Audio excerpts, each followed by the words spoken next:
Hello পণ লাভার বন্ধুরা, আজ আমি একজন বাংলাদেশি মহিষী নারীকে নিয়ে আলোচনা করব। অলরেডি আপনারা এই মহিষী নারীর ছবি দেখে চিনে ফেলেছেন সে কে। সে বাংলাদেশি বংশোদ্ভূত চট্টগ্রামে বসবাসরত এক দম্পতির সন্তান, নাম জাজমিন চৌধুরী। মাত্র 19 বছর বয়সে আমেরিকা চলে যান পড়াশোনার জন্য। সেখানে যে তিনি তার ফ্রিল্যান্সিং কর্মকাণ্ডের সাথে জড়িয়ে পড়েন এবং মাত্র 2017 সালে তিনি প্রথম অ্যাডাল্ট সিন নামে একটি ভিডিও প্রকাশ করেন, যা রাতারাতি সোশ্যাল মিডিয়ায় ভাইরাল করে দেয়।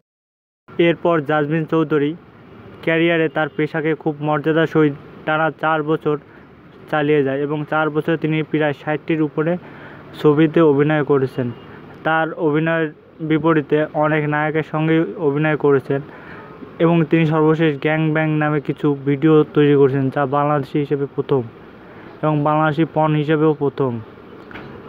বর্তমানে তিনি আমেরিকার নাগরিকত্ব নিয়ে আমেরিকাতে আছেন এবং তিনি বৈবাহিক জীবনে একজন নীল তারকাকেই বিয়ে করছেন।